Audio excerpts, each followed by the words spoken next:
Good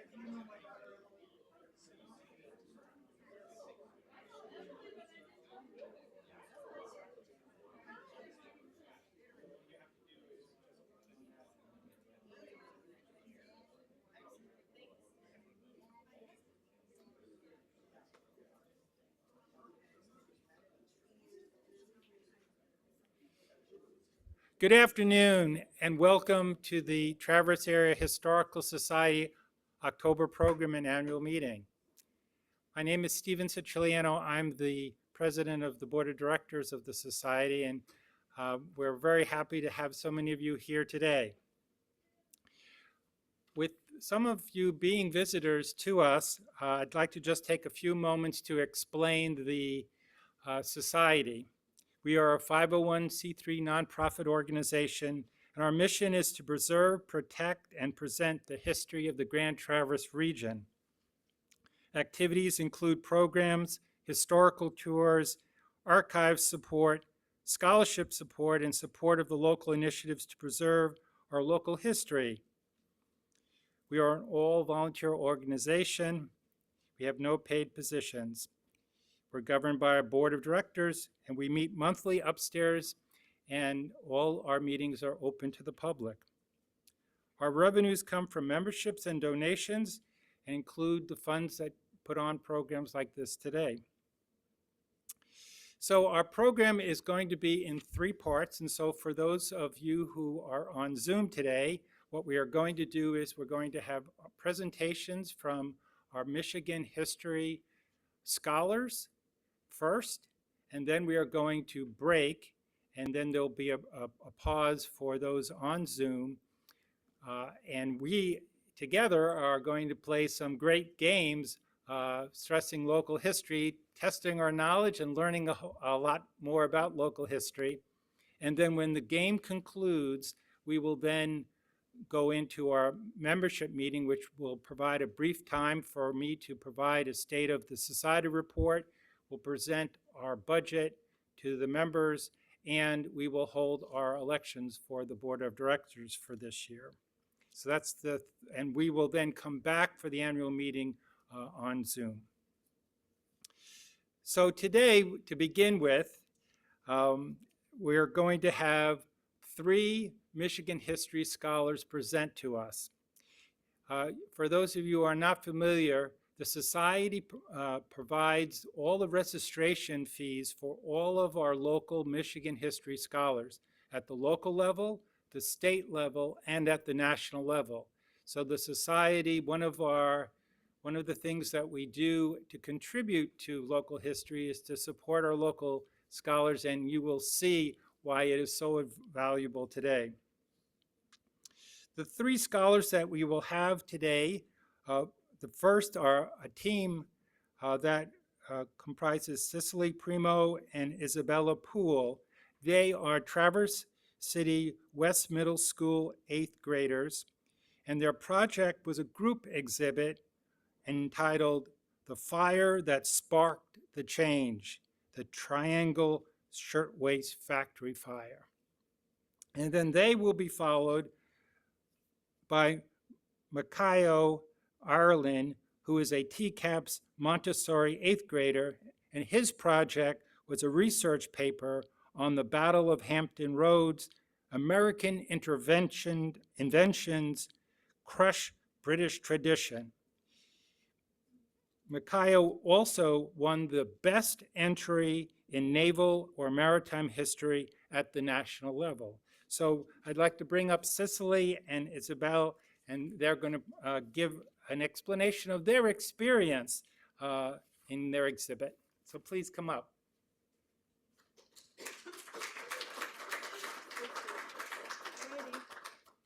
My name is Izzy Poole. And I'm Cicely Primo. And first of all, we just want to thank you guys for supporting our NHD trip. It was a really cool experience.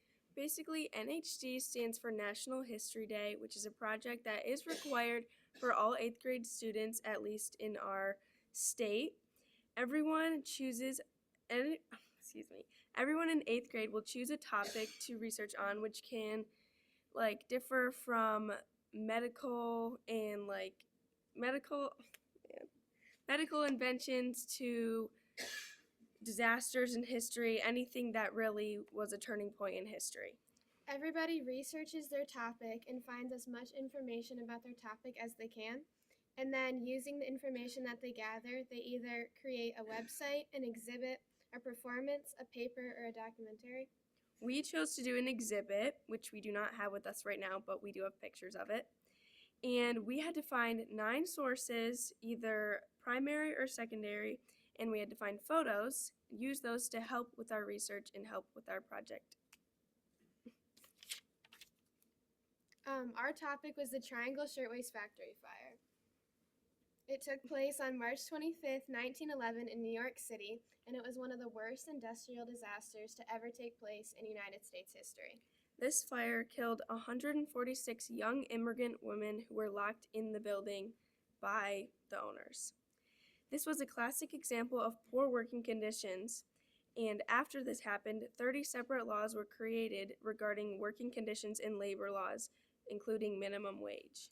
After the fire, protests spread throughout New York and throughout the United States. People wanted better working conditions and laws to help regulate them. It led to federal regulations to protect the workers and their health and safety. We chose this topic because we wanted to learn about the working conditions such as minimum wage, referring to young immigrant women, and how and what caused these conditions to change for the better. We learned that workers in many factories across the country left their jobs after this disaster to stand up for what's right and protest for better and safer working conditions. We also learned that around the same time as this fire, there were other disasters that also inspired many to stand up and protest for their rights, such as the Lawrence textile strike and the Patterson silk strike. So this project started as something in class that we did. So everybody at our school in 8th grade, either by themselves or with one other person, everybody chose a topic, and then they had to create like an exhibit or one of the other options.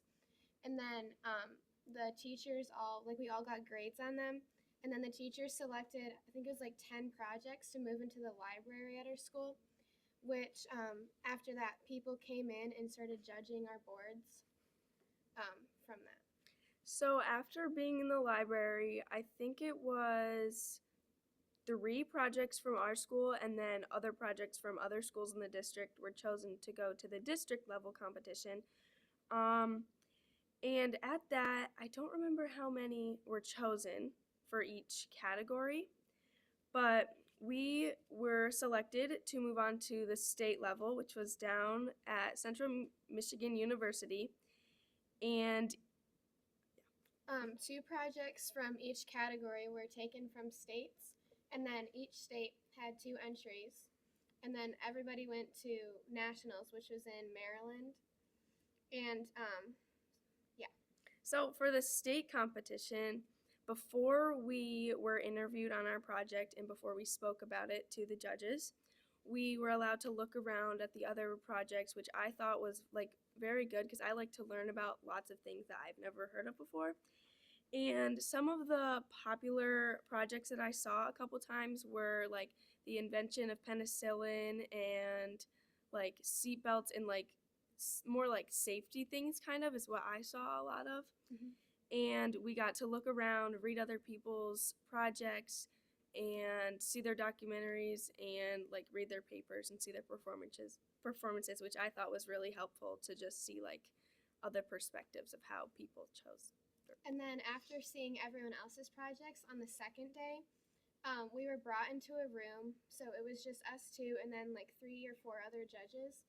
And they asked us questions for about 15 minutes about our project and how we conducted the research and just kind of like why we chose the topic. And so we like talked to the judges about our project, and then they chose people who they thought were like the best. So after we presented for the state competition, we were all brought in to a big auditorium where they announced the winners to move on to the national level, and 2 projects from each category were selected to move on, and our project was one of the 2 to get selected. And after that, that was, I think, in April. So we had from April to, I think, May to make any like changes to our project. And while we were at the state level, a couple of the judges told us that they liked everything on our project, and the only like things they added to the evaluation was kind of to just change the colors on the board. So that's what we improved, but we didn't change any of our writing or thinking. Our board was like a lighter shade of gray, and they said that it was kind of hard to like read the text because it was too small and it kind of like blended in with the gray. So we made our project a little bit darker. We have pictures. Yeah, I have If you wanna pictures of pass them it that I'll around. pass around. Basically, you probably can't see it from here, but our exhibit was a poster board that was supposed to demonstrate the burning building of the Triangle Shirtwaist Factory fire. And it had flames coming out of the top and just lots. It kind of was just supposed to represent the building and how the fire impacted the papers and the things in the people in the building and how it changed it for the worst. And while we were at nationals, I got there early and I got to walk around with my mom and look at all of the monuments and a lot of the museums, which I thought was really good because if we had not been supported on this trip, I probably would have not ever seen these. And So I came a little bit later, and on the first night, everybody from all of the states kind of like met with their state. So like we met with everybody from Michigan who had made it to the national level, and we kind of like got to know each other. And then from there, we went to, it was like this big like courtyard almost, and there was a big presentation, and everyone from each state was there like in their groups, and everyone was like announced, and we all like sang a song together, and they kind of just like told us like about what the experience was going to be like. I thought that experience was really good, being able to meet anyone from a lot of every state. And also there were people that came from like China and Japan and other countries from Asia that it was really cool to meet all these people.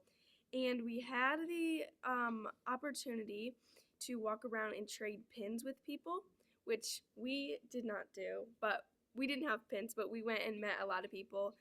And it was just really good to hear what people did and like, yeah. And so after we did that meetup, well, during the meetup, I don't remember who it was, but the person who was running the whole thing introduced all the states, and it was really cool to just like meet each other. And then the day after that, we had our presentation. So we got there, and the interviews are like one group at a time. So you're not allowed to go into the room where the judges are because, you don't want to hear what they're talking about. But after, I don't know, just So everybody got like judged, and then after that, there were a bunch of like, kind of like things for everybody who was at the competition to like go to. So there was a dance for I think it was the third night. Everybody went to the dance, and there was also a parade. There was an ice cream social, and like at those events, you just kind of got to like meet new people. Like we met some girls from Wisconsin, and like we still like are in contact with them after. Yeah, we made lots of friends there, and just a really good experience to meet new people. During our interview at the national level, we basically showed them our exhibit, talked for about 15 to 20 minutes, and then they asked us questions about it, which was kind of the same thing that we'd experienced at the district and state level, so it wasn't much different from that. After the judging and stuff, we decided to go into DC and just kind of walk around. So we went to the National History Museum, we went to the National Air and Space Museum, and we walked around and saw a bunch of the monuments and stuff. We saw the White House. We saw like a lot of the important places in our country. After us and everybody else got their judging done at the national level, we were allowed to go look at everybody else's projects. And again, I saw a lot of penicillin things, seat belts, lots of presentations and documentaries on like kind of the most basic like safety things that I think was a very smart idea to do that, because what we chose, the Triangle Shirtwaist Factory fire, it was very impactful for the change of lots of laws and stuff, but it kind of was a small idea, which I think it was good that we did that, because it's good to learn about the small things that you might not have known could have changed. Like, our event created 30 new laws, which Yeah. is crazy. And like my whole life, I like minimum wage has like always been a thing, but like, and so I kind of just thought like that was always there, but like it's kind of crazy that it took until like 1911 when this happened and other disasters like this happened to like for like laws like that to take place, because it kind of seems like obvious that it should be there. Yeah, this experience really just like opened my eyes and like gave us a whole new perspective on like how people think about safety things and turning points in history, and just it's just kind of cool to see what everybody thinks about it, you know? Does anyone have any questions like about our experience?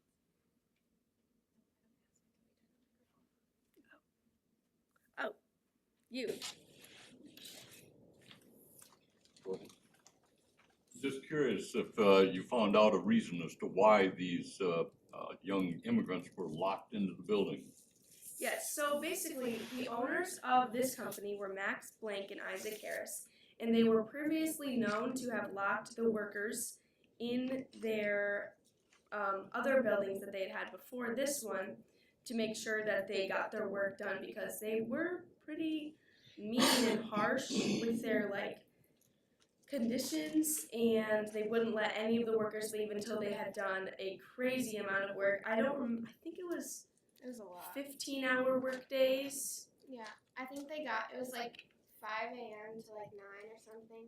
It kind of depended, but the Triangle Shirtwaist Factory was like one of the biggest like shirtwaist producers like in the country at the time, so the demand was really high, and they thought like the owners thought that if they couldn't keep up with like the demand, they would lose their customers.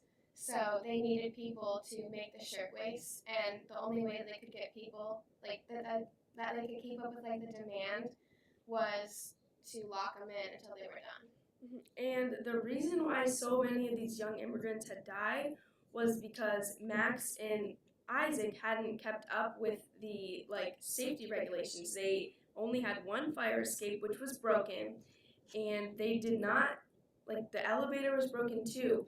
So nobody knows what the real cause of the fire was, but it's suspected to be just a cigarette or like match or something, which with all the extra debris from all the shirtwaists caused a giant fire to start from the 8th floor, which rose up to the 10th floor like in 30 minutes. And because they were locked in, they had no way to get out except to try to run into the fire or jump out from the building. So that's why it was just so terrible to like hear about what had happened, and like to imagine that these were the conditions that were normal for a while. And like if something like that happened now, like we have like the sprinklers on the ceiling that could go off, but like back then they didn't have that, and the fire department took longer to get to like the place. So like now if that happened, people probably would have been okay, but like back then they didn't have like the technology and stuff that they needed. After these protests, the commissioner of New York stood up and started requiring, I don't remember, maybe monthly like safety checks. They needed the sprinklers, so we started making every building have sprinklers, and just like safety checks to like know to have everybody to know what to do if something like this happened again. Any other questions? Yeah. How old were these young people? I think they were It's from, like 14 to 21, I think. yeah, that was the main like median age of these. So after you made this presentation at the national level, did you get more recognition? Well, we did not end up placing at the national level because only three out of 100 projects won, so very low chance. But yeah, if you mean like recognition, like the people at our school, a lot of the teachers have told all the kids younger than us. Yeah, like we're in high school now, but like the middle schoolers, like all the 8th grade teachers that we had when we were like working on this project, they've like talked about us and like how like it's possible to get to it if you work there. Anything else? What school are you girls from? We went to Traverse City West Middle School, but now we're at the high school for West. Well, you are to be commended. What a wonderful project for you. And you sound like you just had a glorious time. Thank you for your presentation. It was Of just course. beautiful. Yes, thank you. Thank you.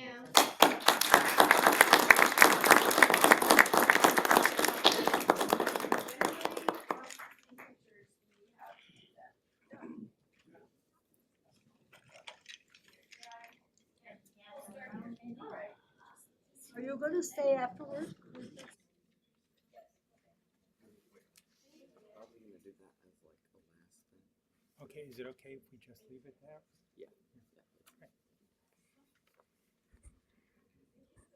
Thank you very much. Wonderful presentation. And now we'll turn to our other scholar for today, Makayo Ireland. Thank you.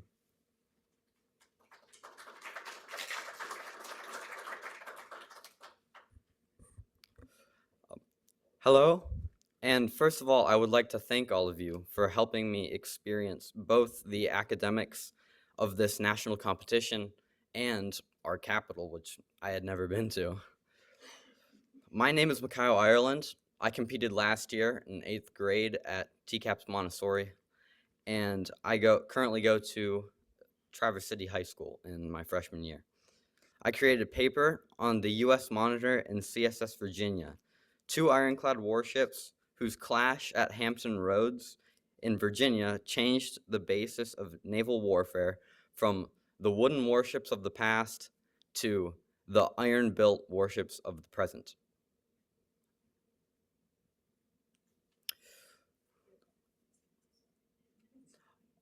Although competing in History Day was not a required work, I am so glad that I decided to join and compete.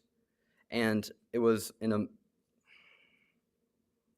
amazing surprise to be honored with the award of the best entry in naval and maritime history. While at Nationals, I got to experience the Capitol. I went to many of the Smithsonian museums. I got to see almost all of our national monuments. I got to partake in NHT traditions like pin trading and singing the National History Day song, which was a surprise. I didn't think there was going to be a song of all things. Are you three gonna sing it for us? I barely remember it.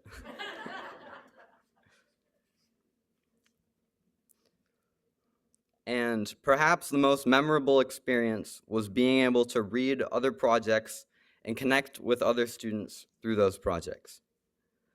I would like to thank you all again for your support in helping many students like us three get to the national level and have this amazing experience in Maryland and visit the Capitol. Is there any, oh wait, yeah. I have a collection of photos from our trip that we thought would be significant. So.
So as you saw from that, I got to see many of the Smithsonian museums and most of our national monuments.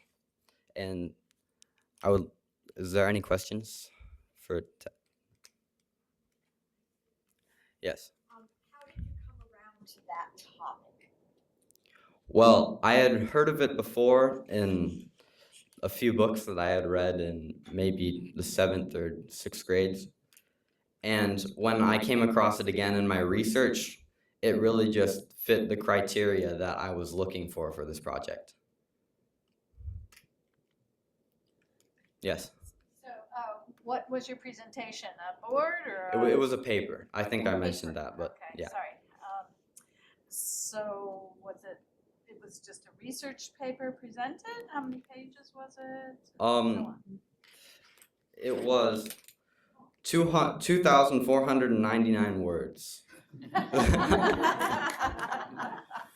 But yes, the criteria of the paper was a big hassle for most of the project.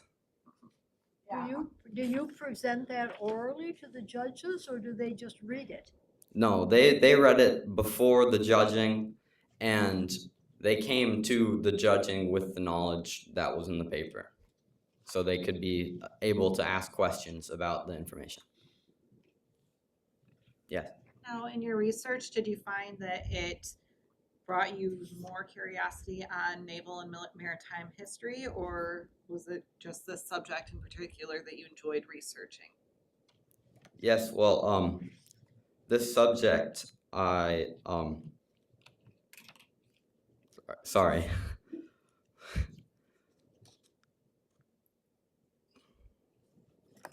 I mean, I had never really researched naval history, or other than just like short curiosities about like some events in history about ships and other things.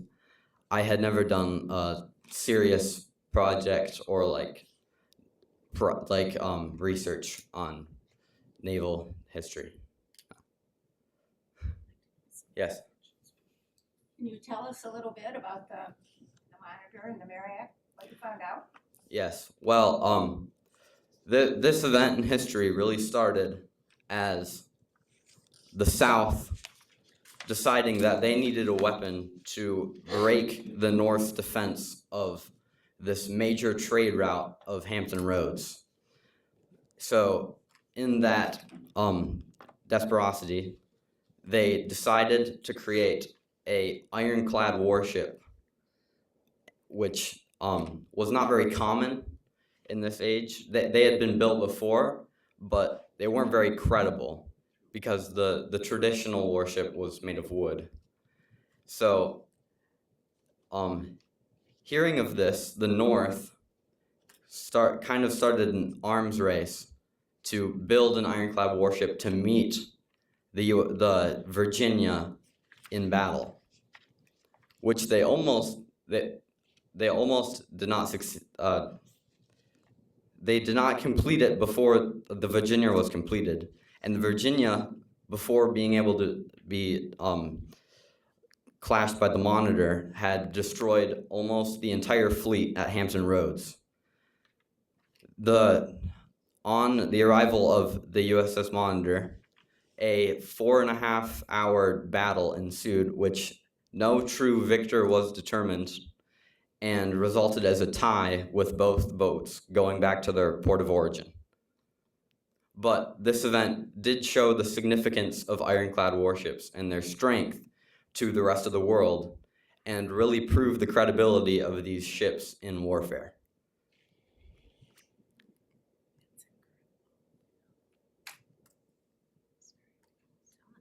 Yes? I see you have the buttons that you had gotten from some of the other groups. Can you show that to us? Yes. Would you like me to walk around, please?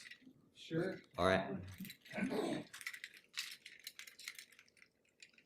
Do those come from different Yes, schools, we different got states? every state has a pin, and we were able to buy bags of pins at the state competition and trade them at nationals for other states' pins.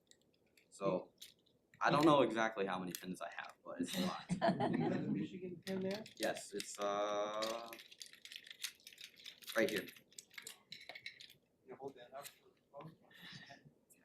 That's the first, I've never seen that before. You mind walk around a little bit? Yeah.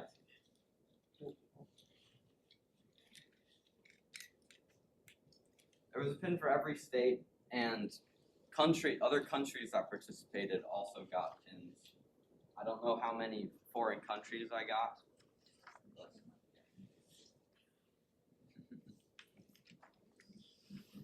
Is there someone in your family that was in the military currently and that gave you an interest in that sort of thing, or how did you decide on that topic? It was really just a matter of the topic fit the criteria that I was looking for in a paper, and I had already had prior knowledge with it, so it gave me a sort of basis for what I was writing. Well, you sound like a real true researcher. I bet that took a lot of time. Yes, it did. I submitted my paper 5 minutes before the deadline was due. Way to go. Way to go. Have you always been interested in military history? I'd like to say so. I've read many books on the World Wars and the Civil War, and I guess yeah, it's always been an interest. I have a question on the foreign entrants. Were Yes. they presenting on U.S. history or their own country's history? I don't exactly know about that. I'd like to say it would have been any history. I don't think there was criteria about what type of history it had to be on, but that would not be a question for me. I don't know. I'd like to make a comment. I'm Irene Brown, and I take the historical magazine from the state level, and then I read about this contest, and then I looked at it, and I saw these kids from Traverse City. And I also am a member of the Michigan Education Association retired group. And so I'm here today to get the information from these kids so that I can have them come next May and present this program to these retired teachers. Great. I'll be very proud of them to hear the news about this, and I don't think that's happened before to this group. So after the meeting here, we're gonna get your information so that in May, you can come to our luncheon meeting and present your program and the girls, just like you've done today. All right. And thanking you already in advance. Thank you. I'll talk to you after the meeting when we're eating. All right. Who put together your slideshow? That would be my mom over there. Okay, moms. You did a good job. Who sponsored you financially? This group did actually. They paid for my entry fee in both the local, state, and national competitions. As for the person that paid for the gas to get there, that would be my parents. Oh, yeah. Thank you Right. very much. Thank you.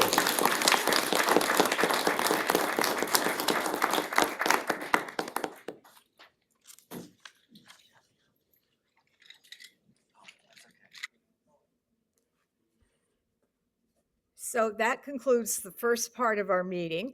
We're trying something new today with our fun history activities. You don't have to do these. It's not a contest. We're not going to rank anybody. It's just purely for fun and to learn. So there are actually 4 different activities which you can participate in while you eat. So we're not going to force you to participate before you eat, and we're not going to force you to stay for the meeting afterwards either, although we would love to have anyone that wants to do so.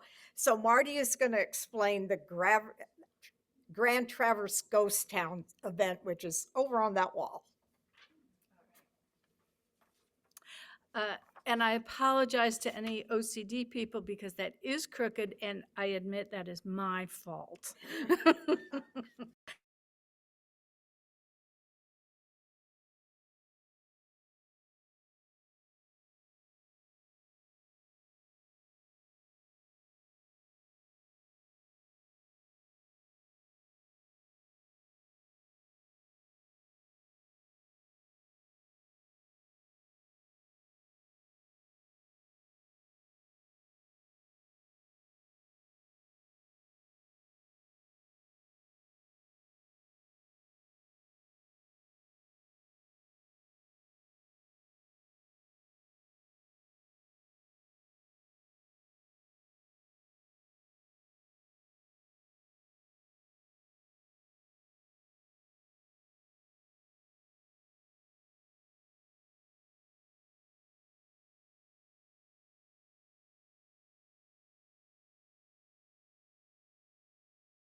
terrible.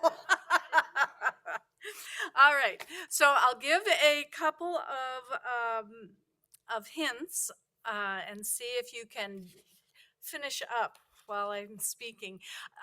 For A, actually, that's in the lower left, the olive green.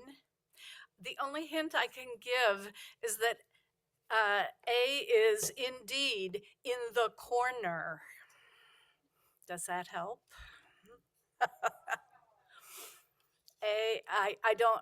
I mostly just like the name. So that is, A is 11. That is Wormwood Corners. B, you might have a better chance at this. B was actually settled in 1859, which is only, 8 years after Traverse City? So that's pretty impressive. And they had 100 people there. And probably the easiest hint is that there was a daily stagecoach from Grawn.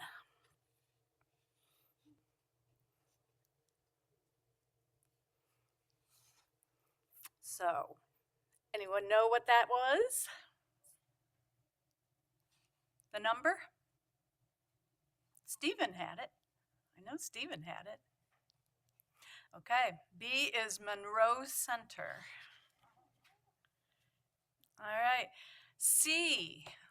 Now, having the highway on there could have given you a clue. When the first white settler came upon this area from the east and came to the lip of the valley, he proclaimed, "This is paradise."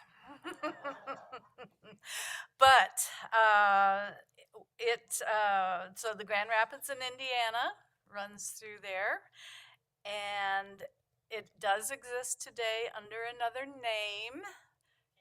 Yes, it was Kingsley Depot in Paradise Village.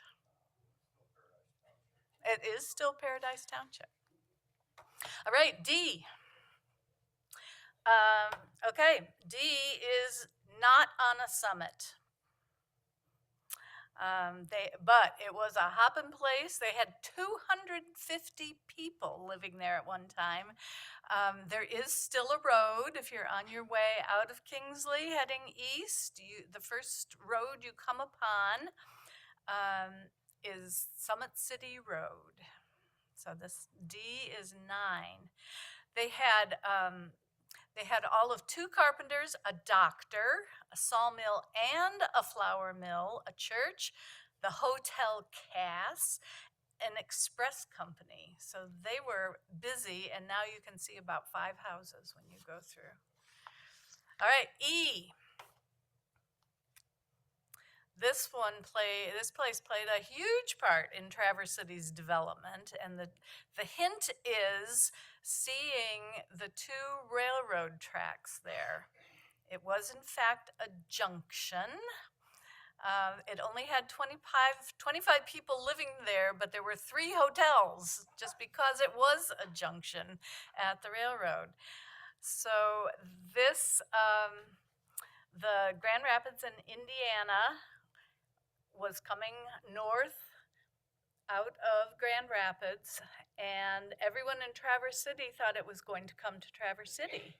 But they bypassed Traverse City and they went on up to Petoskey. So Perry Hanna got a bunch of people together and they went to Walton Junction, and he built the railroad at the junction there to Traverse City, which is what opened us up in 1872 for the first time. Did he also build the hotel? No, he did not. He didn't want people staying there. He wanted them to come to Traverse City. All right, F. This is another one that has had a name change. Anyone know what this is? Grawn, exactly. So Grawn was renamed after Charles Grawn, who came to Traverse City as the first superintendent of schools, And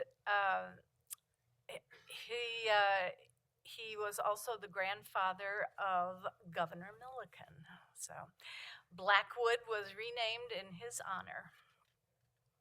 All right, G. This little town and its little sister town, Keystone, was flooded when the Keystone Dam went in 1909. So, know what that is? I just slipped up and said it. Vitener, that's right. And there's still a Vitener Road, of course. H. This was a gimme. Everyone should have gotten that. East Bay, exactly. And East Bay started with William Mitchell and his sawmill and his dock out into the East Bay. And it's right there, of course, at Mitchell's Creek. So, there's a book called The Boy from Archie. Has anyone read it? Oh, good for you. I haven't read it. There's still a park? Okay.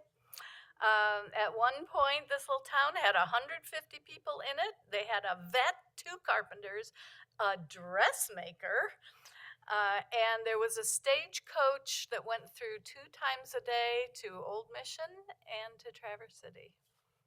So I is number 2, Archie. J. This one should be a pretty gimme, because if you've gone up to Elk Rapids, you see a big sign. What? Yuba, exactly. And they have just redone their school, so place to visit. K. There's still a road with this name. Bates, exactly. I was going to say, if you've been to the horse show locale, you've been on Bates Road. So that's number 3. And the last one, there's still a road. If you've been up in that direction, there used to be 150 people who lived in this little burg. They had a shingle sawmill and a general store. Anyone know? There's still a road. Angel Road, there you go. All right, did anyone get them all? Okay, silly question.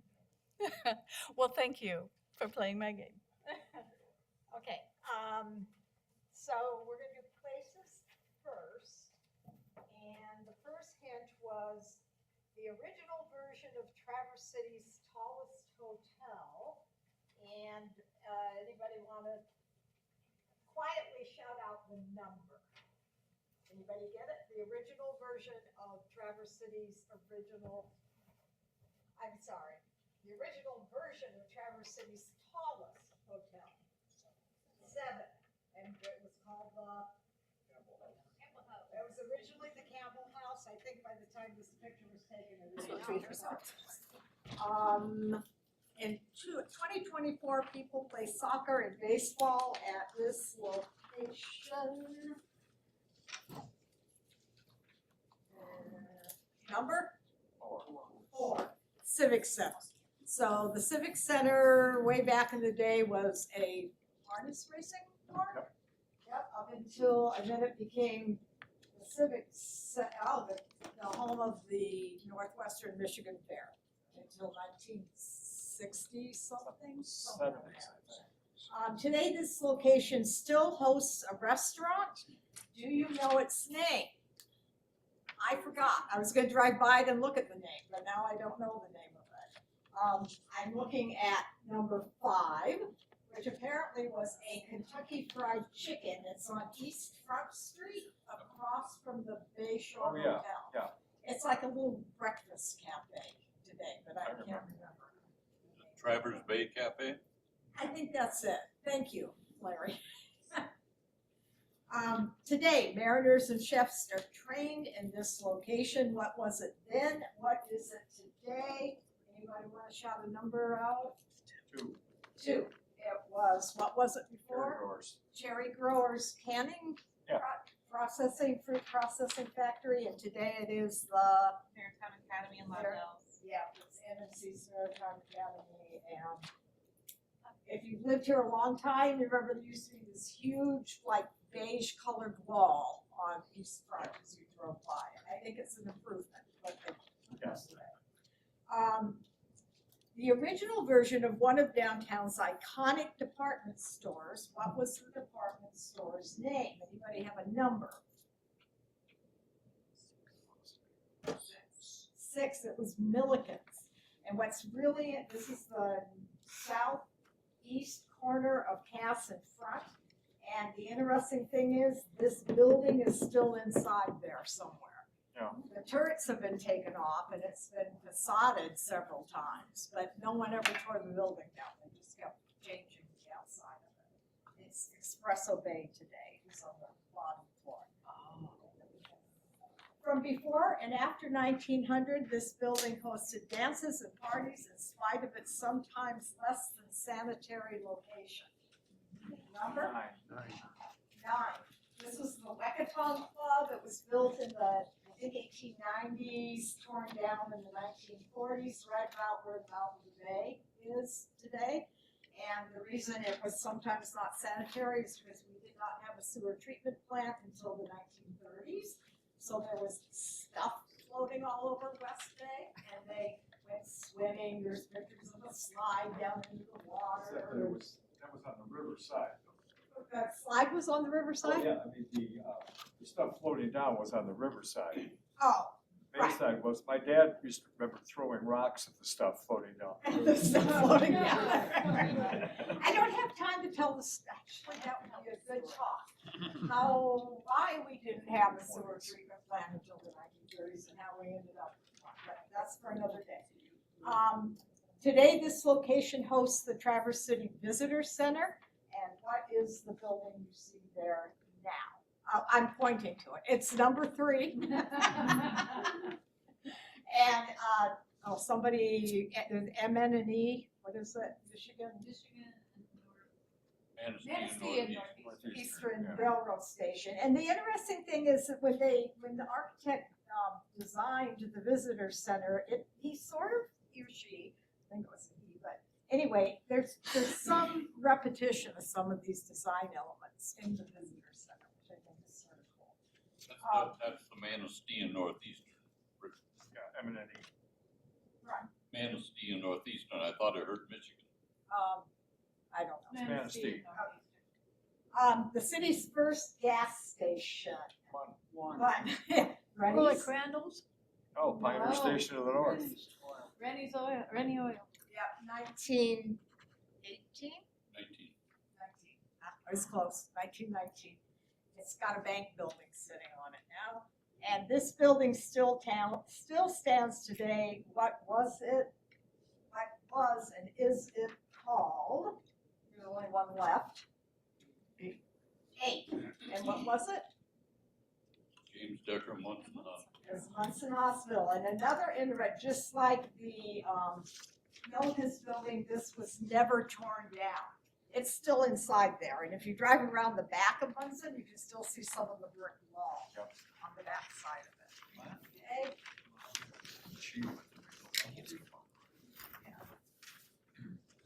People.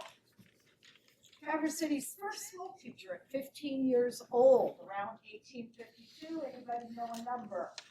5. Helen. Thank you. My mind is going. Dr. James Decker Munson, Beauty is Therapy, number 9. Yep. Yeah. This was a hint, guys. Mayor and friend. The only Traverse City mayor removed by the governor. 2. 2. Yeah. Germain. The friend is the horse. Very colorful character, which you'll hear about if you ever take the cemetery tour. Frontier and Civil War veteran who lived to be 108 years old. Number or name? And or name. 4. And Dan. Uncle Dan. Dan Whipple. He lived north towards Sutton's Bay, and the story is that he walked into town and back every day. until, and when he was 100, he walked into town. I think that is what this picture is here of him when he was 100 years old. A stylish gentleman who helped men dress their best and also helped build many of the area's first highways. Number? 6. 6. Frank Hamilton? Hamilton had a men's store that sort of ran with Milliken's department store for years and years and years and years. Northern Michigan's first female physician. Number or name? 3. 3. Augusta Rosenthal Thompson. She married another physician. They moved up to Traverse City. Then she went, their son, I'm sorry. Come on the cemetery tour. I don't want to speed your till 5:30. Let's see. Fruit processor extraordinaire. Hint, his expression in the photo matches his nickname, Vinegar John. 7. Number 7. He doesn't look that vinegar. It was late at night while I was typing that. Mid-20th century landscape artist who invented the phrase litter bug. 8. 8. Maud Miller Maud Miller Hoffmaster. She was quite famous in the mid-20th century, even outside of this region, and the library has a lot of her original paintings that they are thinking about maybe being able to display at some point. Not forever. Would we be able to find out about that? Are they something they would publish? Because I remember going to her home. You know what? Call the adult reference department. And I mean, if they were to do that, I'm not saying they are, but it would, I'm sure it would be advertised. Oh, but they are being cared for, and the idea that somehow they should be shown at some point. One of her paintings, I'm sorry. there was one of her paintings in the Could be. Capitol. I know that, they have a Amazing. lot of moving parts, so keep your ears open for it, and we are also talking to them about those. And the last one, father of Traverse City. 1. Right. There you go. Okay, I just have one more question, and then I'll let my husband get us started. Those of you who want to stay, to start on the annual meeting. I just want to see a raise of hands. Those of you that know a lot about Traverse City, did any of you look at this? Does anyone, I'm not saying it isn't Traverse City, I was just going nuts looking at it. Anyone think it is Traverse City? Larry, do you think it's Traverse City? Yes, Yenish Saloon was John Yenish, who lived in the Okay. central neighborhood. I didn't want to say it was last night when I was printing up the labels because I hate being Is that looking wrong in east? front of a bunch of people. So, thank you very much. I hope you had fun. And my husband will let those of you who want to leave, and the rest of you can stay. Thank you all for coming. I super appreciated the support of our students.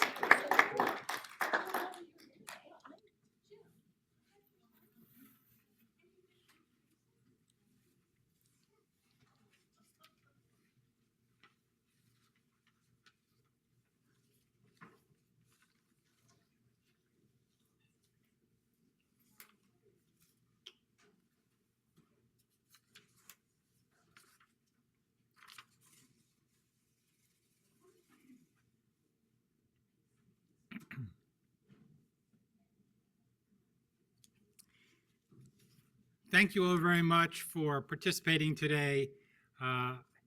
And I think the success of the event shows that it will be something certainly that we'll be doing again. I'd like to begin by giving a brief state of the society report looking the past year. Then we'll present the budget for next year and explain some of the changes. And then we'll conclude with the Board of Directors election, which is for three of our board members for another 3-year term, which they've graciously agreed to do. Since our last annual meeting, we have met our society mission of presenting history through offering 7 monthly programs. This is a significant increase because the prior year we had only done 4. In November, Nancy Bourdain shared her passion for fashion in an engaging timeline of the way they wore. She discussed women's fashion from the mid-19th century to the late 20th century, connecting it to the history of Traverse City.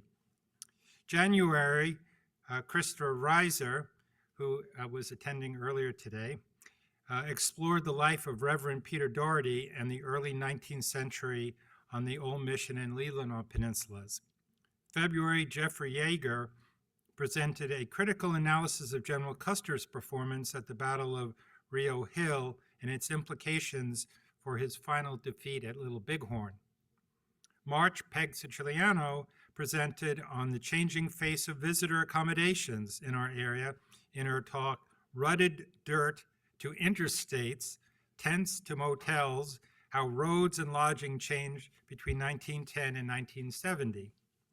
April, Ginny LeClaire presented on early nursing in the Grand Traverse region, focusing on the Traverse City State Hospital Training School for Nurses. May, Robert Downs presented on Native American history of our region, focusing on how the federal government failed to fulfill the treaty rights of our Indian neighbors, starting with the first treaties in the 1830s and continuing through the modern era. Last month, Deborah Richmond presented on the tragic history of the Burt Lake community and how the native land was stolen from them. In addition to our programs, we have offered 3 different tours this summer. In addition to our Oakwood Cemetery tour led by Larry Haynes, Marty McLeod has provided the walking tour of Traverse City's Old Town. And she and Peg Siciliano have also offered the tour entitled Perry Hanna and His Neighbors, a walking tour of 6th Street and its environs. Another important way of presenting history is through the Kichi-Wiki-Wadong Anishinaabes History Project coordinated by Dr. Emily Modrell. And then finally, we have given support to the Michigan History Day program, as you heard today. Several society board members have participated in the Michigan History Day at West Middle School in March.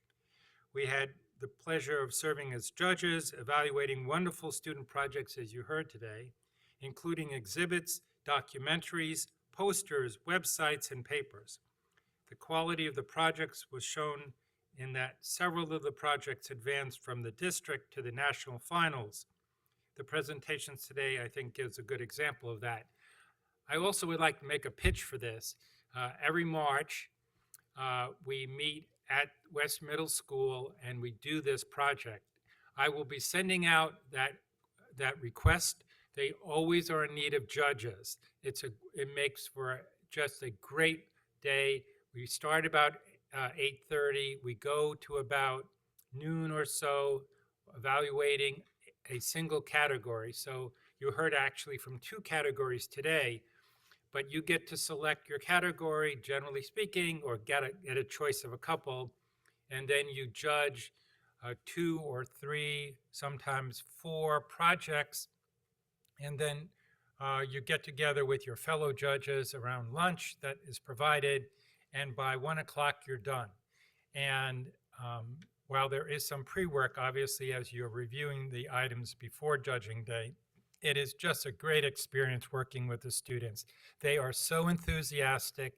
I'm a little nervous, as you might guess, but it's a great experience. So do look for that. I'll be sending that email out probably in around February timeline, but please do consider it because it's a great experience. I just want to add, they give you really good directions. So you Right. don't have to feel like, oh, I've never, it's been so long and I've done this. I mean, it's just like they give you step-by-step directions. Yes. So prior to it, they have a 1-hour training that they provide via Zoom. So you get on Zoom and they go through the training, and then you have an opportunity to ask questions. They have it so well organized that it's just a great event. So much thanks to all of you for your support, your donations, your memberships to help meet our mission. What I'd like to just turn to now is our budget for next year. So what we show here on the left column is the actuals through the middle of last month, and then the 2024 budget, and then what we are proposing for the 2025 budget. And it's largely based by the experience that we've had this year. And so what we are anticipating, as you see here, is that the community foundation income has had a small increase, so obviously we follow that from the following. We have seen an increase in donations, which we are very grateful for, from members and from just community members. And so we are anticipating an increased revenue there. We are not seeing as many memberships. And so we are taking that down again. Please, if you have friends that are interested in history, reach out to them. Membership is $25 for the year. So it's not a significant amount, but one in which we truly appreciate it.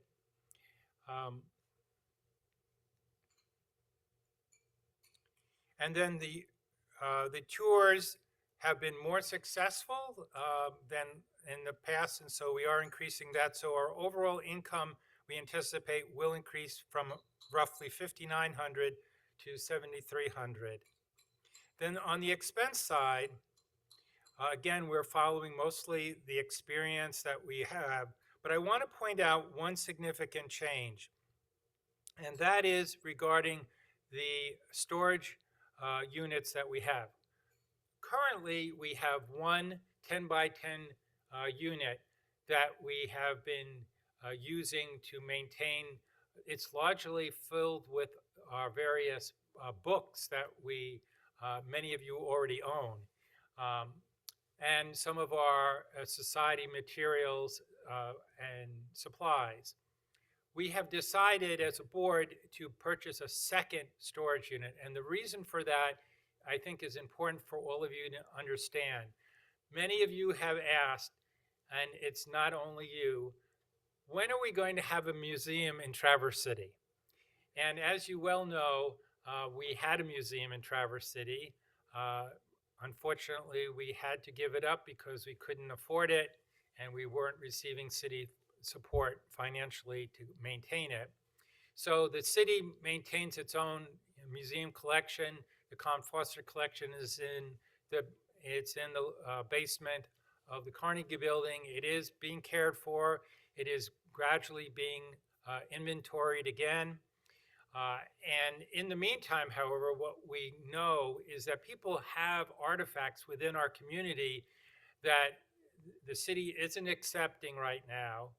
And we are very grateful for the library, who has taken the two-dimensional collections, including some three-dimensional items, such as the Hofmeister artwork, but they do not take generally three-dimensional items. So there is a gap that we need to meet to try to, at least at this point, provide a depository for three-dimensional items that the city will not accept because they are still inventorying the Con Foster collection, and we don't want it lost. And it's usually a case that someone has an artifact that's valuable, and they're going to pitch it because they're just they don't have a space for it, and things changes have changed.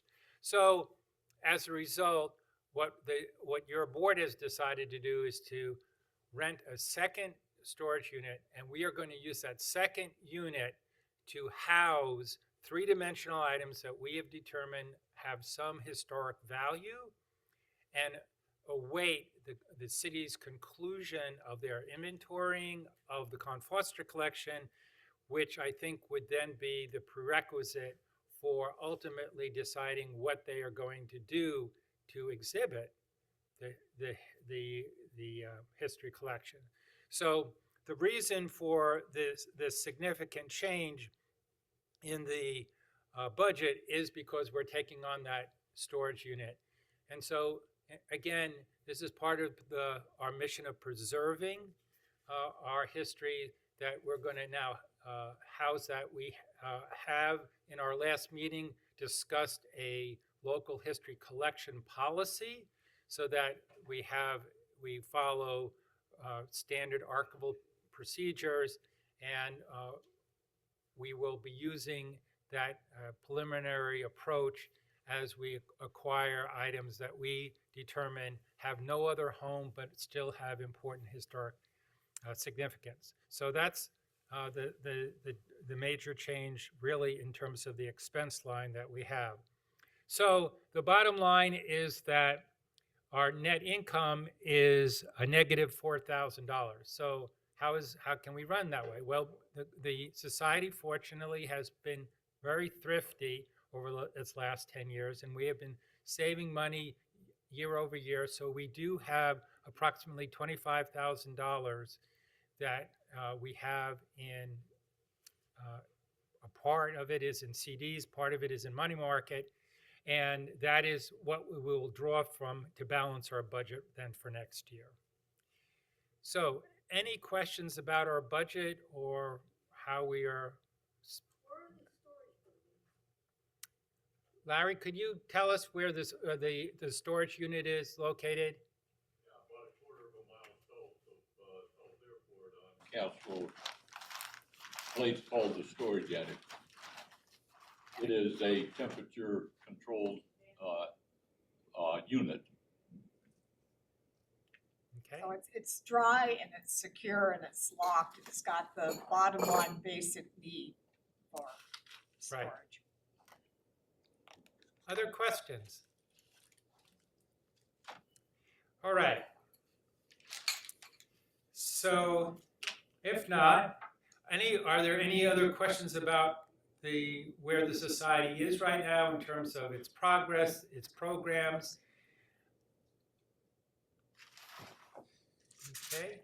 I would like to just give a plug for the upcoming Oakwood Cemetery tour with a Halloween twist, which is on October 26th, 27th, if I'm correct. It's a Saturday and Sunday before Halloween. Right. Okay, the Saturday and Sunday before Halloween. And so if anyone is interested, please, again, check our website, and that information is there. So the final step for our annual meeting is for our board election. There are 3 open slots and there are 3 candidates, but our bylaws require that we still hold the election, and so I'm going to pass out ballots to anyone who is a member and who hasn't already voted. So I will pass it out. And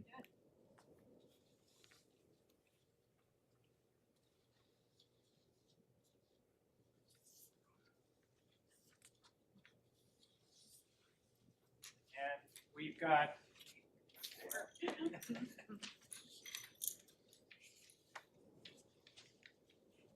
Did you already give me a proxy? Okay, great. I need a pencil. Here you go. Momentarily. Are you a member? Did I give you my proxy?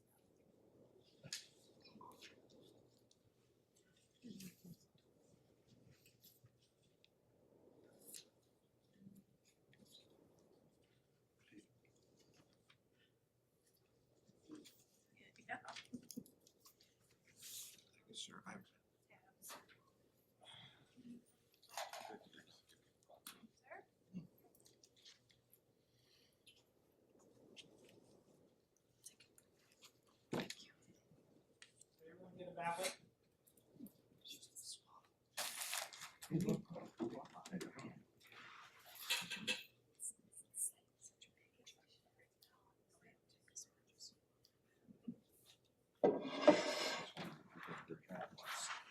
Take this up. Hey.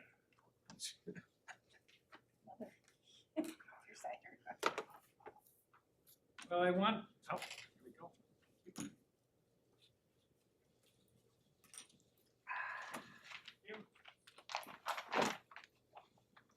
Well, I want to thank everyone for coming today. It's really good to have this community together, and again, we will have, hope to see you in our November program.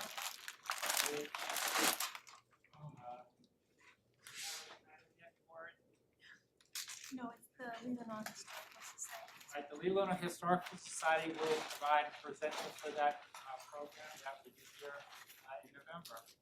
So thank you all very much for coming, and have a good rest of your day. Thank you. Stephen?